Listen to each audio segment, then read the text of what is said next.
Tito, seja muito bem-vindo. Muito obrigado. Sejas muito bem-vindo. Estás com um look diferente. É verdade, com barba hoje, gosto não é? de ver assim. A sério? É sério.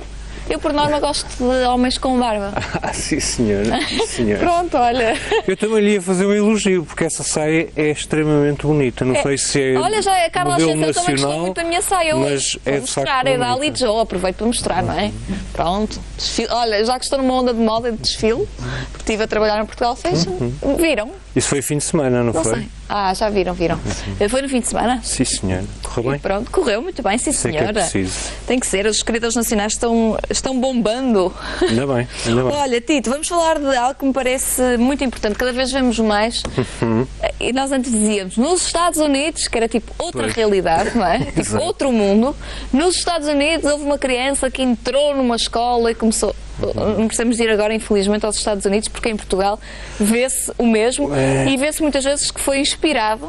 Muitas vezes. As inspirações dão para o bem e para o mal. Nestes casos da América, não é? Sem dúvida. Quando nós falamos de conteúdos nocivos, danosos ou prejudiciais, é preciso que as pessoas tenham a noção que não estamos a pretender demonizar a internet e contar um episódio que demonstra um pouco isso. Eu cresci na minha infância, um dos meus heróis foi o Tarzan. Víamos as bandas desenhadas do Tarzan, filmes do Tarzan, e tenho um episódio, devia ter ido à volta dos meus 6 anos, quis fazer de Tarzan. E então fomos num fim de semana. Deve ter sido uma cena para mais tarde recordar. Eu, a minha irmã e na altura o namorado dela, atual marido, fomos a uma praia e eu nessa praia encontrei por acaso um arpão artesanal junto de uma barca. E então aquilo fazia de lança, era bestial para fazer de uma lança dos nativos que estavam a ameaçar o Tarzan.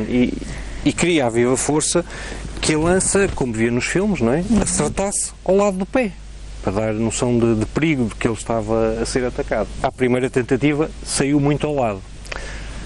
À segunda tentativa continuava a sair ao lado. À terceira tentativa acertei em cheio.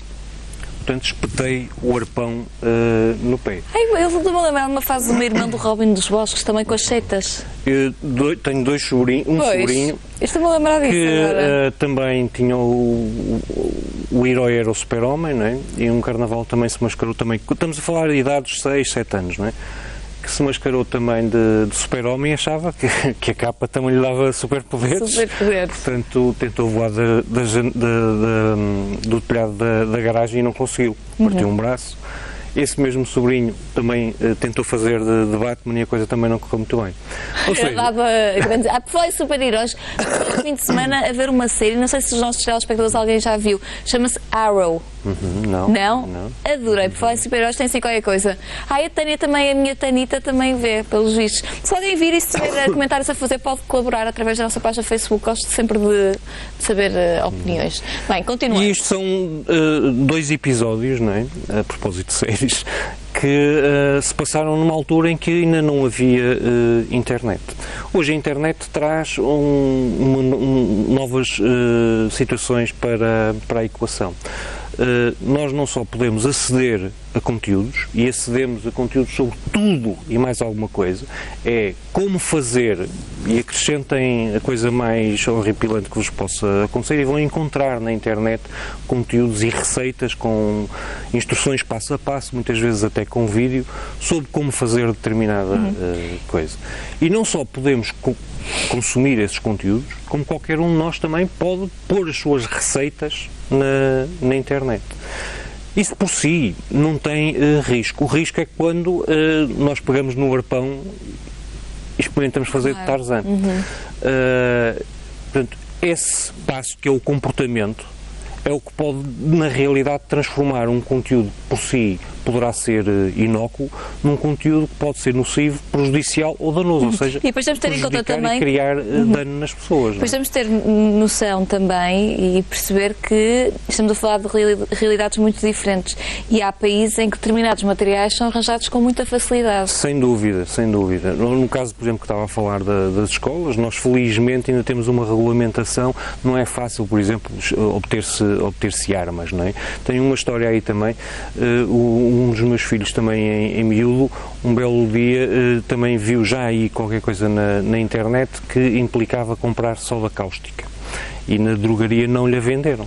Porque era um miúdo, porque é um material perigoso. Não, é perigoso de manipular. E, portanto, a regulamentação aí também pode ajudar ao nível do acesso a esse tipo de materiais. Mas o acesso à informação hoje está democratizado, qualquer pessoa pode ter acesso a esse tipo de conteúdos. E é importante ter a noção que há determinado tipo de coisas que nós não podemos pura e simplesmente reproduzir da internet. Eu às vezes dou um exemplo, e isto a propósito do fazer bombas. 2,5 gramas de qualquer coisa, se essa vírgula cair deliberada ou sem querer, não é, passam a ser 25 gramas de qualquer coisa. Isso pode ser a diferença entre rebentar com um caixote de lixo ou mandar a parede de uma casa abaixo.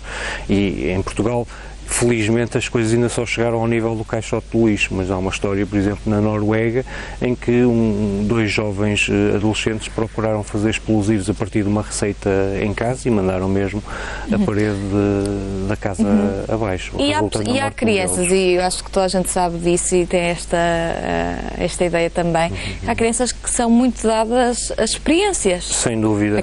Acho que todos nós passamos pela fase das experiências. Há uns que são mais arrojados do que outros, que correm mais riscos do que outros. Outra história também a esse propósito, mais recente.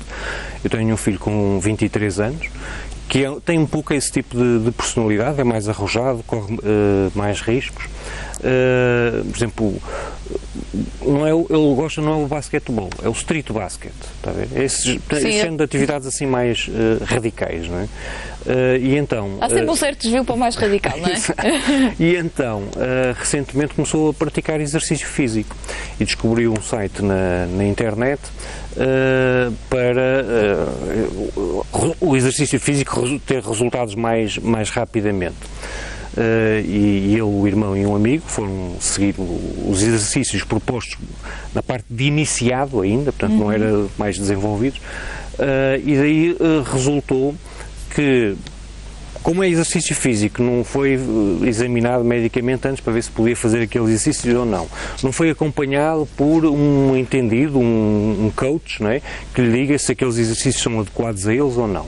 E como todos nós temos metabolismos diferentes uns dos outros, aquilo que para um não faz nada, para o outro pode ser muito mal. Sim. E para ele foi muito mal, porque sábado à noite, há 2 ou 3 semanas, à 00:30, recebi um telefonema dele aflitíssimo. Opa, de dores? E ele, que não é nada mariquinhas, contrariamente a eu, que dói-me a unha do pé, é uma tragédia. E eu disse, estou a meia hora daí de casa, quer dizer, telefona já para o 112, vai já para o hospital que eu vou lá ter. Então eu tinha feito uma ruptura muscular. Chatice. Isso, pronto, teve consequências ao nível da saúde, podiam ter sido bastante graves se não tivesse sido atendido tão rapidamente. Tito, voltando aqui a esta parte da internet, eu sei que trouxeste umas sugestões de sites. Sugestões interessantes. Vamos mostrar. A primeira... Ana Pinto, que estás de volta. Perfect. A primeira tem a ver com um livro que foi publicado pela Procuradoria-Geral da República e é interessante porque algumas destas questões que nós estamos a falar podem ou não ser crime. E este livro é interessante porque pega em bocados, portanto, artigos da Constituição, do Código Penal, que se aplicam a crimes na internet e explicam-os de uma forma extremamente acessível, em vez de, digamos, de usar o palavreado jurista e legal, não é? Explica as coisas de uma forma muito simples. O segundo site que também tinha fornecido é, às vezes, quando as coisas acontecem, um pouco desta última situação que eu aconteci, o melhor é ligar mesmo logo para o 112, porque podem ser situações demasiado graves e que exigem uma resposta de emergência. Portanto, para além do telefone, existe também o site do 112.pt que fornece informações sobre o serviço. Um terceiro site é, nós quando nos deparamos com alguns destes conteúdos, podemos denunciá-los no sentido de eles eventualmente poderem ser removidos. E então a linha alerta é um serviço onde nós podemos denunciar esse tipo de conteúdos. Normalmente eles focam-se em 3 tipos de conteúdos que têm a ver com o abuso sexual de menores, o racismo e o incitamento à violência. E no incitamento à violência encaixa uma coisa que também tem a ver com isto, que é os sites que fazem a apologia ou a promoção da automutilação e do suicídio, em que alguns deles podem encaixar-se, digamos, num quadro que em termos legais sejam considerados ilegais. E a esse nível, gostava de deixar referência, imagino que já não tínhamos muito tempo, um trabalho desenvolvido na Universidade do Minho pela, agora está-me a escapar o nome da autora, Teresa Sofia, e agora escapou-me o apelido, mas depois sem entrarem em contato comigo, seja através do site ou do Facebook, que tem desenvolvido exatamente trabalho no âmbito estudado e investigado sites de jovens que publicam blogs e sites dedicados à anorexia e à promoção da automutilação.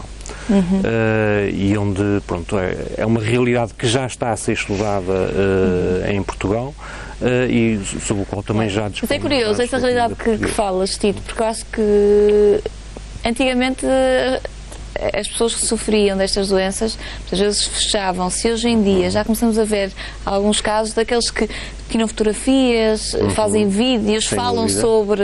Era uma realidade escondida e hoje muitas vezes essa realidade não é escondida. E um dos riscos é esse. Um dos riscos é que muitas vezes essas jovens, porque afeta sobretudo as jovens do sexo feminino, encontram-se e ouvem com outras jovens que sentem as mesmas e vivem as mesmas situações e que acabam por se apoiar umas às outras, não para saírem dessas situações, mas infelizmente para prolongar esses sentimentos. Os pais muitas vezes aí, gostava para terminar, sentem-se impotentes. Porque mesmo pais que detectem esse tipo de situações, e tive recentemente um caso desses... É mais difícil, por exemplo, a bulimia, parece-me, do que a anorexia, não é? É. Mas quando, por exemplo, no caso concreto era ao nível da automutilação. Sim, mas está na moda agora. Eu acho que antigamente não havia isso. Este tipo de casos começam a surgir com maior frequência e a internet, digamos, funciona como um alargador, um democratizador, porque há tipo uma comunidade entre aspas. São mesmo comunidades. Isto parece, é quase há grupos mesmo organizados em que as jovens apoiam umas às outras para dizer, por exemplo, as melhores formas de vomitar sem os pais darem conta disso. E o problema que eu estava a dizer, e que aponta para o último, é para os pais é muito difícil lidar com essas situações, porque mesmo detectando-as e querendo falar com os filhos estão numa altura em que não querem ouvir os pais. Não ouvem. Quem é importante é o grupo. Okay? Aliás, logo, daqui a uma hora mais ou menos, iremos estar à conversa menos um bocadinho com o Pedro Fernandes, que faz o Olhar todas as segundas-feiras. Vamos falar sobre a adolescência e sobre estas mudanças que ocorrem na adolescência, que muitas vezes provocam estas saídas menos positivas nos jovens. Só deixar 2 últimas notas relativamente a isso. Quando os pais sentem que não conseguem falar com os filhos, ou porque os levam a uma primeira consulta de psicologia e não os conseguem levar a outra, podem procurar ajuda no Instituto de Apoio à Criança, que tem um serviço que é o SOS Criança, que é anónimo, e podem inclusivamente recomendar aos filhos ou às filhas que sejam os próprios a ligar para esses serviços. Muitas vezes os jovens vão à primeira consulta com um psicólogo, com um psiquiatra, mas tendem a ver o psicólogo ou o psiquiatra como alguém que depois vai contar aos pais, não tendo a noção que são pessoas que estão obrigadas pelo sigilo profissional. Tudo aquilo que é dito na relação doente profissional não pode ser contado a terceiros. E para além do serviço de, muito rápido, do SOS Criança, há também a Sociedade Portuguesa de Suicidologia, que tem uma página de contactos, onde disponibilizam os contactos telefónicos para uma série de linhas telefónicas que dão apoio esta página, a pessoas... não é, Tito? É esta agora. Boa. Que dão uma série de contactos telefónicos de uma série de organizações que dão apoio telefónico a pessoas com ideias suicidárias. Deixamos estas informações que de 15 a 15 dias me parecem sempre importantes, com a presença de Tito, que vem cá semana sim, semana não, intercalando com o nosso Paulo Frias da UP3. Estava aqui a falhar o nome, falha-me sempre. A mim também me falhou há bocadinho, é natural. É natural, isto é à segunda-feira, os motores ainda estão a aquecer. Teresa Sofia Castro. Olha, estás a ver? Estás a ver, Tito? Muito obrigada pela presença no nosso programa. Centro Hospitalar de São João.